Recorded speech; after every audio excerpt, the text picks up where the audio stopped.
Sullivan. I'm a former IRS agent and teaching instructor with the Internal Revenue Service. Welcome to my YouTube station. Many of you have seen me on TV. You've joined my YouTube station. I have a whole team of former IRS agents on staff, including David Hoynes here, who's actually a criminal tax attorney. You'll be meeting him in a minute. We handle any IRS problems. You can go to 777irs.com and you can see me and my cast of characters. And today I am with a friend of mine. His office is actually down the street. We've known each other for a number of years, like maybe 30. And I shouldn't say he's a good friend. He's a good friend at times. Anyway, I'm bringing him on board because people ask me a number of situations that come up that are criminal. And I've had a couple people ask me by calling me, "Hey Michael, why don't you do a YouTube? Is what happens when IRS comes out and reads you your Miranda rights, or what is the process of IRS arresting you if the IRS special agent? Just what is the general process for that?" Mike, when the IRS guys are reading you your rights, the reason why they do is because you become within the zone of being arrested for committing a crime. In other words, they've already done at least a preliminary investigation to know that you may be in the category of being a bad guy. And that's a bad spot to be in, but it's not over at all. Once they read you your rights, you take that literally and act accordingly, which means you have the right to remain silent, you keep silent. You have the right to an attorney, you get a lawyer, and you refuse to talk to them anymore. They may or may not arrest you, but it doesn't matter. You're not going to be able to talk them out of it, so just keep quiet. The thing to remember is there are 4 stages between arrest and indictment or the U.S. attorney bringing charges against you. So what are they briefly? 2 of them are within actually 3 of them are within the Department of the Treasury. Goes up through regional consul's office and so forth.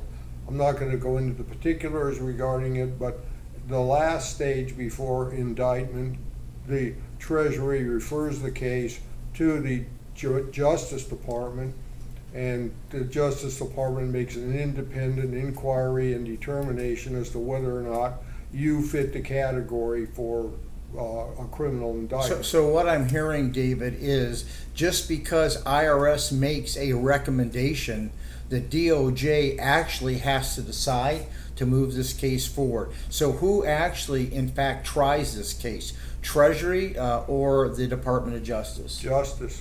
Okay. Justice tries them all. So Justice tries them all. So what happens then? Well, then you go before a jury, and hopefully you got a defense that'll hold up. But I got to tell you something, that Justice is very, very particular on who they bring charges against, which means that the taxpayer at each of those 4 levels has an opportunity to get rid of this thing before it goes to a criminal indictment. And that's really one of the places where a lawyer who's got experience and knows what they're doing can really help you out.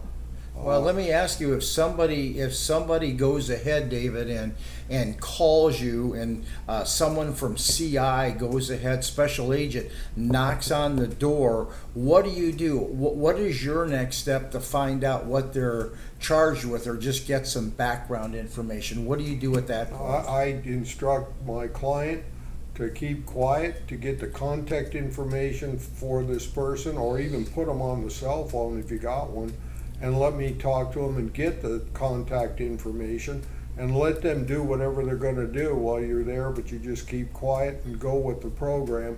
I will then, or somebody like me, will then get involved with talking to the agent, trying to find out exactly what the problem is and why they're looking at you. And they'll usually do it. Once you get a little bit of a rapport with them, which isn't very hard to do if you know how to do it. David, I know a lot of criminal attorneys out there, And what I see them doing, they're instantly billing their client $25,000 or $50,000 almost to scare the hell out of them. I notice with you that's not the case. You seem to gather the facts first before you go ahead and bill. Is that really what everyone should be doing before they just rip a bill out? Well, that's what I do, and what I want to do is talk to the agent, find out exactly what the scope of the problem is, and then come up with what would be the cost for the taxpayer for his defense. And with the goal being to try to nip it in the bud at each one of those 4 levels, which is a whole lot better than just us looking at it and saying, yeah, we like this. And so if IRS comes out and goes ahead and reads you your rights, you should stop. You shouldn't talk. You should contact a tax attorney, any of them that you have. David has been doing this for about 48 years, so you may want to give him a consideration. Anyway, if you like this station, if you'd go ahead and give me a subscription, I would appreciate it. We're going to have more from David in a whole bunch of different series, so stay tuned for more, and thank you for the subscription.